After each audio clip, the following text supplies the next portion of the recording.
When a wise man laughs, what comes to mind is when he can laugh no more. You're welcome, viewers. We are going to continue with the tablet. We could Lagos Life. We didn't finish it in my last video. So, no introduction. We'll go straight away. And the section is, what do you do if? Then questions come and then the answers follow. So, first item, what do you do if friends misuse or mispronounce a word? Then the answer, nothing. Hardly anyone is glad to be corrected. If you can't resist the dangerous urge to do them, if you can't resist the dangerous urge to do them good by putting them right, use the word correctly in their hearing some other time. That's wisdom, isn't it? Okay, second item. If someone exhibits extreme distress, what do you do if someone exhibits extreme distress? Just listen and ask questions. That's the answer. Just listen and ask questions. Don't offer helpful solutions. People usually respond better to understanding than to advice. Okay. Third item. You fall asleep on a social occasion. What happens what do you do when you fall asleep on a social occasion? Answer, apologize. Say you were up working the whole of the previous night and press them to finish the interesting story they were telling if they were talking. Fourth, fourth item. What do you do if you have a streaming cold or flu on a night you're invited out? Answer, ring your host, explain the problem, and say you have to cancel. Full stop. If you're feeling ill, stick to this. If you are pressed to come despite the infection and feel like going, do so. Next item. What do you do if you have an overwhelming need to burp? Burp spelled B-U-R-P. Answer. Head out of the ear shot. Head out of the ear shot. If you can't get there in time, cover your mouth and keep it quiet. Next item. What do you do if you are overcome with coughs during a concert? Leave swiftly. That's the answer. Leave swiftly. One major disturbance is better than numerous coughs. Okay. When you do cough, make sure that you do so behind an open hand and turn away from other people. Well, an open hand or handkerchief. Yes, okay. Next item. What do you do if you feel faint or ill in a public place? Answer. Don't be embarrassed. It isn't a crime. Say you feel unwell. Ask for a chair and sit down until you recover. If you need it, ask for medical help. Next item. What do you do if people push in ahead of you in a queue? Answer. Don't even hint that they did it on purpose. Say, I'm afraid there seems to be muddle. Full stop. I was next, or the queue goes in that direction. When they've done it deliberately, when they goes, when they push you away and take your place, you are giving this kind of mannerism. Hmm. Next item. What do you do if someone keeps telling you the same stories? Answer. Perfect politeness is to listen avidly and be as appreciative as the first time. Next best is to remember it warmly. Yes, I remember that's a great story. Unfortunately, some people will still ramble through it, and all you can then do is listen. That's patience. Next item. What do you do if you arrive late at a show? If you are late in if you are no if you are let in while the show is on, edge past people with all speed. That's the answer. Next item. What do you do if people behind you at a show keep whispering or rustling? Answer. If you can't endure it, show increasing disapproval. Show increasing disapproval. Full stop. First glance pointedly, then glare, then ask them politely to stop. Next item. What do you do if someone has a problem, like a visible petticoat or spinach on a front tooth? Answer. Three rules. Mention it only if it can be put right. Two, say something. Say something only if the person will be less embarrassed by knowing you spotted it than knowing everything she did, even everything than knowing everything else had. Three, if you can't say anything, get a close friend of the same sex to mention it instead. Next item. What do you do if you accidentally commit a blunder and people get furious? Let them express their fury. Trying to stop them will only fuel it. Then say, "You are absolutely right," which is so unexpected. Then say, "You are absolutely right." Say, in quote, "You are absolutely right," which is so unexpected, it should shut them up. It will shut them up. Or it should shut them up. Only don't say that after an accident or you could make yourself financially liable. Next item. What do you do? Next item. What do you do if somebody audibly plays a personal serial near you in public? Answer. Ask them gently if they can turn it down to a level at which you won't hear it. If they refuse, I can only suggest the retaliation of a famous brass player who took out his instrument and played it loudly right inside the offender. Full stop. So practice the mouth organ. It's lighter to carry. Hmm. Life is difficult. Problems. Full of problems. Next item. What do you do if a friend asks you to give your honest opinion of a new hat or garment? Answer. Beware. Few people want the honesty they ask for. If the hat is ghastly, you can't in kindness praise it. Oh yes, but good manners prevent the truth. So damn with faint praise. It's a great ship, but I'm not sure the color does anything for your eyes. If you say this, it will suggest it's bad news without making her feel a fool for buying it. Next item, relationships. Okay, I think we're finished with that. We're finished with what do you do. Then this one, relationship. Okay, it's still the same. What do you do if someone says, "I love you," if you deeply wish to say, "I love you too"?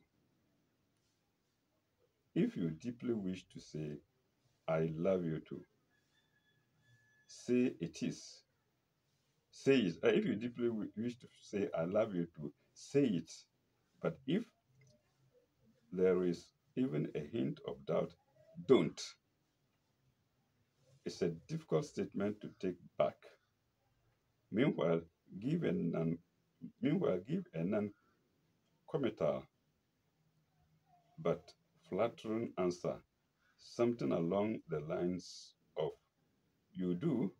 Is a question you do, or "You're wonderful," said tenderly with a big kiss to stop any other awkward questions. Next item. What do you do if you call a present lover by a previous lover's name? Hmm. Let me add my own, especially in bed. What do you do if you call a present lover by a previous lover's name? Hmm? So I suppose he means while in bed. Answer. If you haven't told your present lover the previous lover's name, claim to have a fantasy lover of the name and make it sound like a compliment. If he occupies the name, if he recognizes the name, say jokingly that you were simply checking whether he would be jealous. Next item. What do you do if you've been unfaithful to someone you love and you regret it? If he or she doesn't know about it already, there's no reason to say anything. Confess only if they really need to know, not just to save your conscience. Next item. What do you do if you want to leave items like contact lens solution in your lover's home? Answer. Some people are strongly territorial and hate other people's things around. Others aren't. But if you're close enough to sleep together, you should be able to sense how your lover would react. If you can't, maybe it's the wrong relationship. Okay, that's wise. Next item. What do you do if a lover asks about your previous relationship? Answer. Ask why he or she wants to know and divert the conversation thereafter. There is little to gain and much to lose by telling all before you've had time to think hard about the pros and cons. Then we go to restaurant form. Restaurant form. Restaurants have this in common with ladies. The best are often not the most enjoyable, nor the grandest, the most friendly. And and the pleasures of the evening are frequently spoiled by the final writing of an exorbitant check. Dash John John Mortimer. I think he's the one who gave this item. John Mortimer. Next item. What do you do if you can't afford to spill a bill with a group of friends? Oh, sorry. What do you do if you can't afford to split a bill with a group of friends? Answer. Fine. Find an excuse for joining them later. Full stop. On arrival, quietly tell the manager that you are joining a table but want a separate bill. Full stop. Uh, that way, you can eat as little as you like, and the separate bill appears to be because you came late. Next item. What do you do if you drop a knife, fork, or spoon on the floor? Answer. Leave it there and ask your host with a hint of apology. If the waiter could bring you another one. Next item. What do you do if you're dying of thirst and the host hasn't offered you anything to drink, well, you ask for it. Huh? Uh, if you are dying of thirst and the wait those hasn't offered you anything in drink, I think I'll ask for it. But let's see what the answer is. Uh-huh. Ask for a jug of water. Jugs imply tap water, which means you aren't asking him to spend more money. He can only then offer you something else if he wishes. Next item. There is no bread. What do you do if there is no bread plate? What do you do if there's no bread plate? Answer. You're probably in a French restaurant and are expected to put the bread on the table to the left of the plate. Break it and eat it. Break it and eat it, but usually without buttering it. Next item. What do you do if neither the water nor your host refills your glass? Sorry, the waiter, I'm sorry. What do you do if neither the waiter nor the host refills your glass? Answer. A guest never normally takes wine for himself, but a parched guest could dash in extremes, dash, pour some into her host's glass and hope that he suggests she has some too. If he doesn't, she could say, if he doesn't, she could say, do you mind if I have some? But this wouldn't be good manners if anyone who wasn't, this wouldn't be good manners with anyone who wasn't an equal. Next item. What do you do if you discover your food is off? Answer. Don't swallow it. Eject it rapidly and neatly onto your fork and put it on the side of your plate. Apologize and say you think it may be off. The host should call the waiter and ask for it to be replaced. If you don't want to risk another plate the same dish, of the same dish, order something different. The same apples to any unhygienic food. The same applies to any unhygienic food. Next item. What do you do if you see a slug emerging from, let's see the continuation.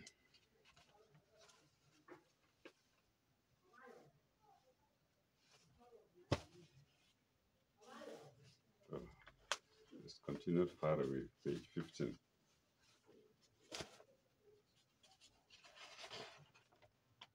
Uh-huh. What do you do if you see a slug emerging from your salad? Answer. If you are the host or are with friends, call the waiter and show him the problem. Fresh food, fresh food and apologies should arrive swiftly. But if a host would feel bad about it, say nothing, push the offending salad to one side and continue to eat the rest. Next item. What do you do if you want to take children to a restaurant as opposed to a fast food or hamburger joint? Answer. Even children under a year old can go to restaurants provided they behave well. However, those who eat badly or make a noise should stay away, even if they are over 21. The atmosphere in a restaurant is one of the things customers pay for. I see. Uh-huh. That's wisdom. That's a nice idea. Let me repeat it. The atmosphere in a restaurant is one of the things customers pay for.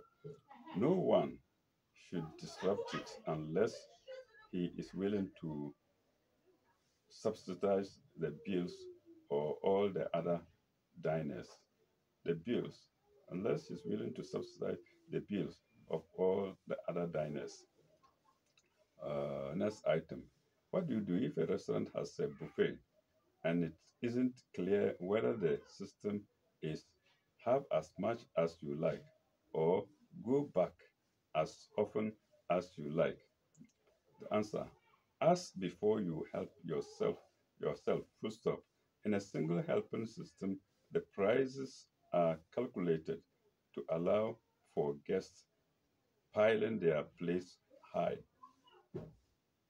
It's bad manners, but if the plates are small, it may be the only way to get a square meal. Full stop. The question is, how greedy will you look to yourself? Uh, sorry, how greedily will you look to whoever you are with? Next item, two, two. I don't know, two. You see a friend in a restaurant with someone you don't know. If he or she sees you, just acknowledge it will be just acknowledge it with a smile. Not everyone who dines in a restaurant wants to be interrupted or is with someone is with someone they want to be seen with. If you must go over, keep the encounter short. Keep the encounter short unless you are warmly invited to join them. They are powerless.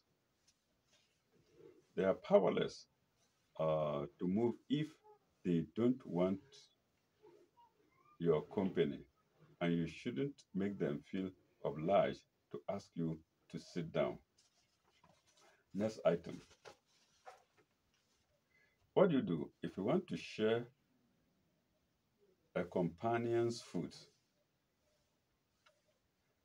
Some people are disgusted. Answer: some people are disgusted at the idea, while others are perfectly happy to share glasses or have licked utensils dipping into their food. Full stop. Uh, preferring your plate, preferring your plate, saying things like, "Here, have a taste," while I take some of yours, leaves that in inverted commas leaves the other person at a total disadvantage. Compulsive shares should remember compulsive sharers should remember that it's ill-mannered to put someone else's on the spot. So any sharing should be done with unused utensils. When sharers forge this, when sharers forget this, uh, the fastidious when sharers forget this, the fastidious quickly proffer a helping of a, a, a helping of food on any clean spoon or fork before the offending spoon goes in, while refusing a taste in return. I hope listeners can make something out of it. I've read this rather clumsily. Next item. What do you do if the din- What do you do if the oh, sorry, the dinner party? This is a different item. The dinner party. She Dinner, she murmured bashfully, as if it were not quite a nice word for a young woman to say, and vanished. Uh, the dinner party. You say, dinner, she murmured. She murmured harshly, as if it were not quite a nice word for a young woman to use, and vanished. Dorothy Parker, that's Dash Dorothy Parker, I think the presenter of this item. Next item, someone, what do you do if someone cancels? What do you do if someone cancels when it's turn, when it's too late, when it's too late politely to ask anyone else? I don't understand this. I don't understand it. Maybe listeners can make something out of it. What do you do if someone cancels when it's too late politely to ask anyone else? I don't understand it. But let's see the answer. Don't worry about uneven numbers or a tiny group. Full stop. If you must make up numbers, ring a very close friend. Say you hate to ask her at the last minute, but can she come? Next item. What do you do if you miscalculate the journey and arrive early? Answer. Sit in your car or in the nearest cafe until the correct time. Few social blunders are worse than arriving too soon. Okay. Next item. What do you do if you want another drink before dinner and the host isn't in the room?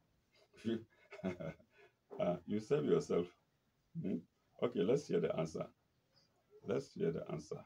Uh,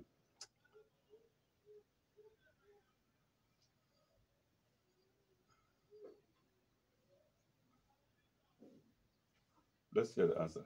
Stay thirsty unless you've been told to help yourself.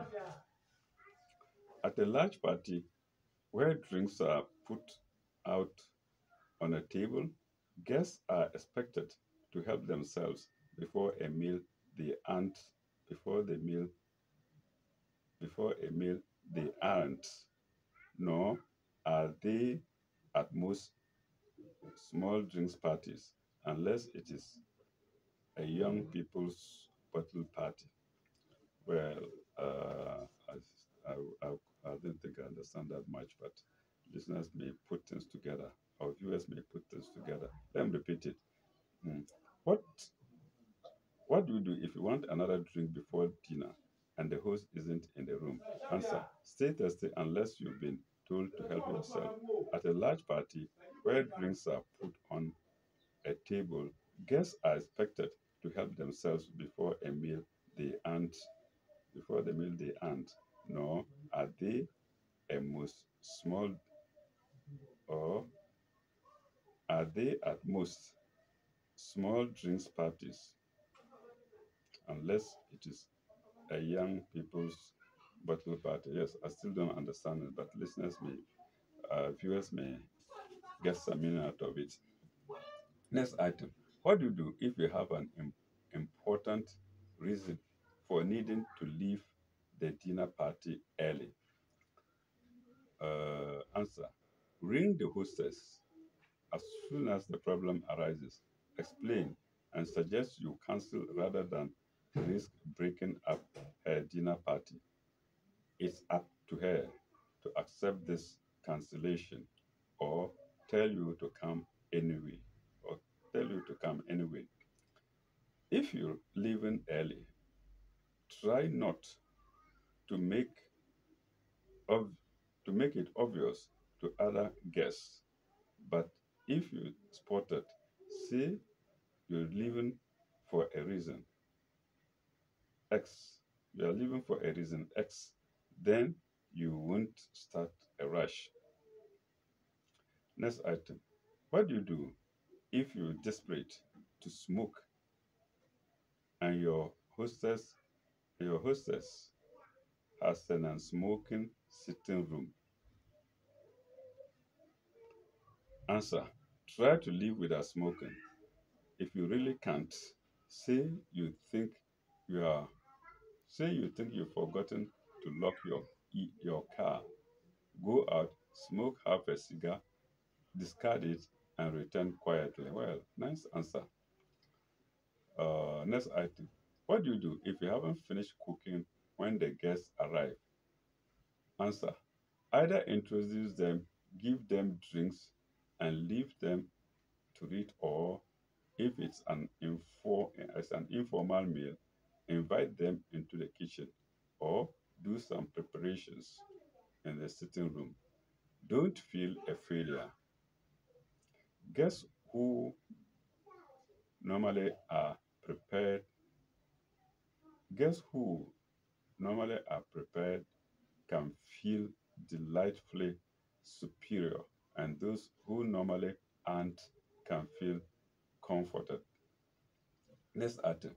What do you do if you want to invite two people who were formerly lovers, living together, or married? Unless it was a minor fling or more than 5 years ago, curb the urge. If you must do it, ring both people and ask how they would feel about it. The one who objects is the one you don't invite. Mm.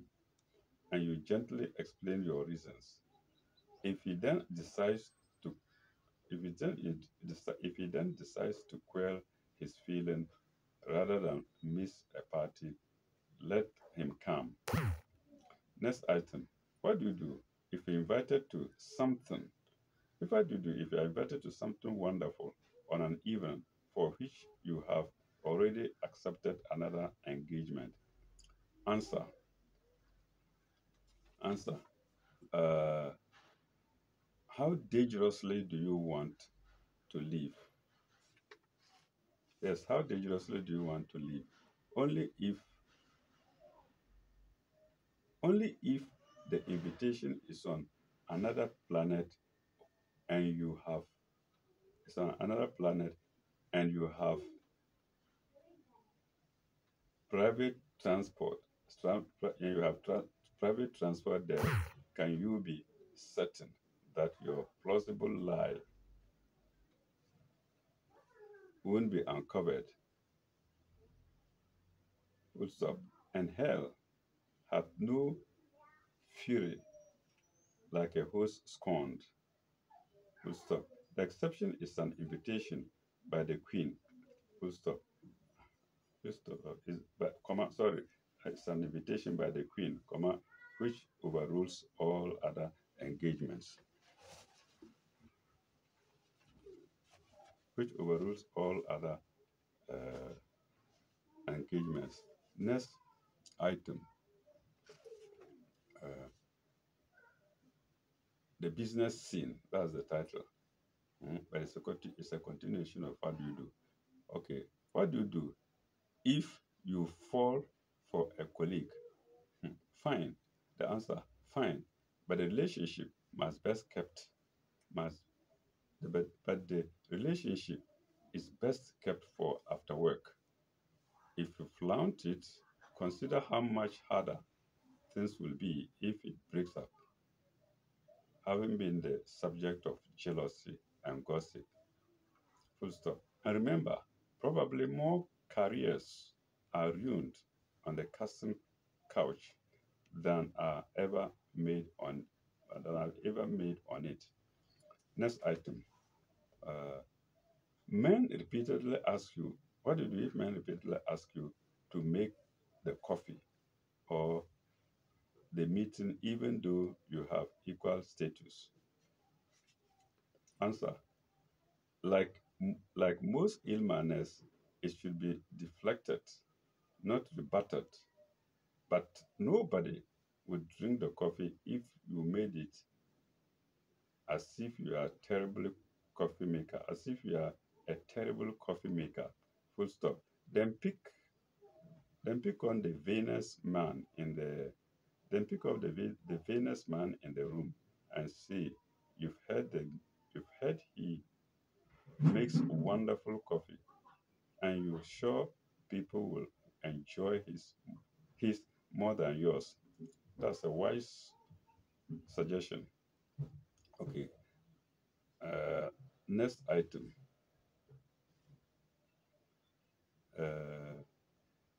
Next item. What do you do if you like a pay increase and your boss hasn't given you one?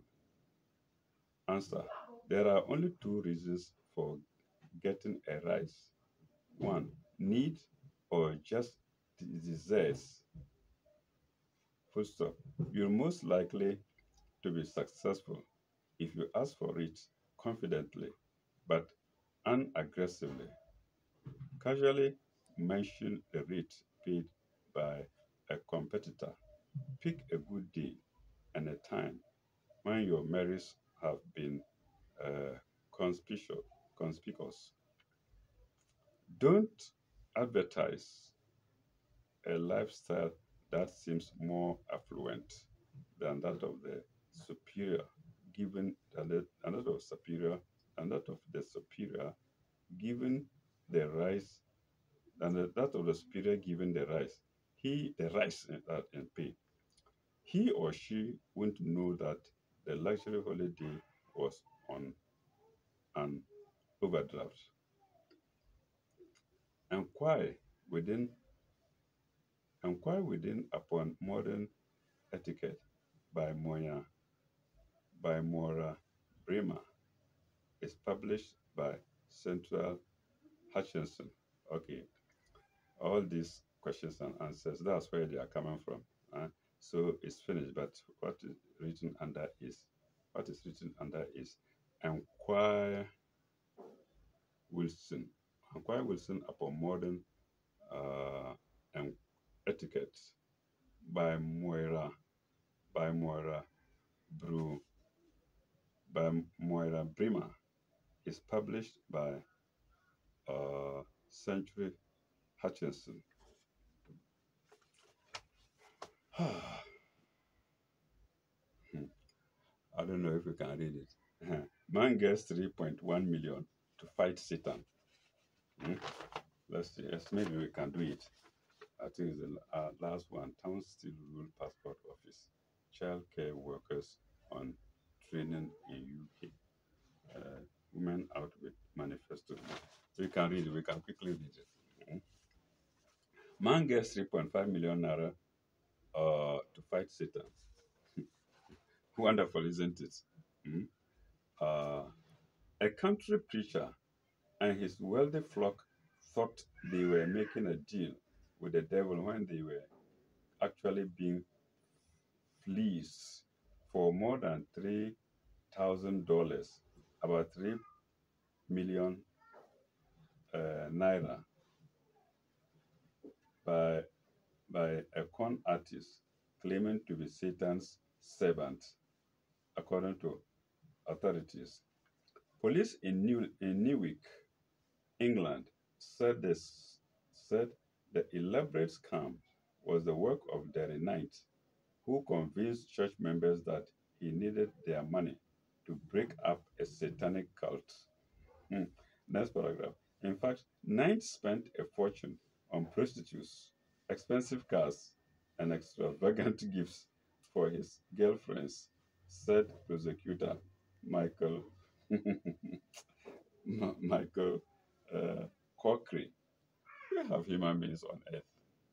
How do you go and give church to use it on cars and women, prostitutes, not even just women, prostitutes? Hmm? Oh my God. Okay, next paragraph. Cochrane said the shocking plot began in 1983 when Knight moved to Newark and joined a Bible study group led by the Reverend John Baker. New paragraph. The 46-year-old trickster gradually convinced the kindly but gullible preacher that he began communicating with Satan at the age of 8. Oh my God. At the age of 8, Cochrane said. Ninth, next paragraph, ninth, who faces 19 counts of deception, offered to infiltrate a satanic order and destroy it from within so that devil worshippers could return to Christ, according to the prosecutor. Okay, Cochrane described the Reverend Baker as a gullible fool. Yes, as a gullible fool who was excited by a scheme which would have destroyed Satan's organization from within. Next paragraph. In order to take control of the satanic order, Knight claimed he would need vast sums of money to purchase a throne, and other expensive symbols of royalty. Next paragraph. So effective was the deception. Now, this is the prosecutor talking, I believe. So effective was the deception that this innocent pastor still believes in him today, said Cochrane. Next paragraph. By the time police were called in, Knight succeeded in bilking the preacher and members of his wealthy congregation out of $313,000. The prosecutor said, "Well, I don't know if this word is bilking or milking. Either is, I don't know the word milking." Knight called in by the time police were called in, Knight succeeded in bilking. So I don't know if it's milking or bilking. Hmm? Let's continue. The money went to finance Knight's flamboyant lifestyle. The next paragraph. The unemployed painter bought a shiny Rolls Royce equipped with a phone, Cadillac, a phone, a Cadillac, and a snazzy Lotus sports car. Wow. Testimony in the bizarre case revealed that Knight also spared no expense when it came to female companionships. Companionship, sorry. Next paragraph. Knight spent about $6,000 in a 10-month period on a prostitute named Lauren and asked the woman to solicit schoolgirls for him. Oh my God. I don't know how people can behave like this. Next paragraph. Uh, Several other women told the authorities that Knight had bought them expensive clothes, furs, and jewelry. Nice days of fast, nice days of fast living came to a screeching halt when the Reverend Baker's superior, the Bishop Chichester, of Chichester, became suspicious and called the cause. In his shocking testimony, Reverend Baker told the court that Knight fell into a trance without the moon was full. Uh, uh, Knight told, sorry, let me take it again. In a shocking testimony, Reverend Baker told the court that Knight fell into a trance whenever the moon was full. Next paragraph. If he were to look out of the window and see a full moon, he would he would go into a trance just like that, the preacher said. Tricksters can go to any level to get to milk people of their money. Hmm? Okay. Uh, the preacher said, next paragraph and last paragraph. There was a tremendous struggle going on within him, and the powers of darkness were telling him he could be of no help, than he would that he wouldn't be able to raise the money that was needed, and reminding him about his grandmother being a sorceress.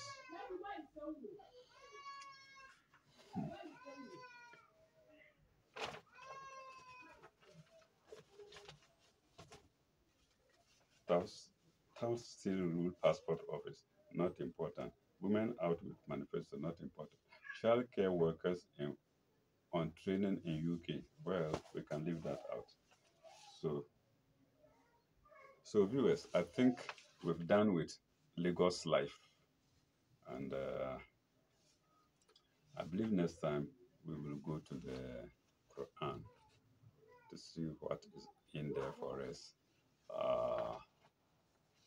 Sorry for my low voice. I don't know what happened. Sometimes it happens, but I believe it will be clear to listeners later. Thank you very much.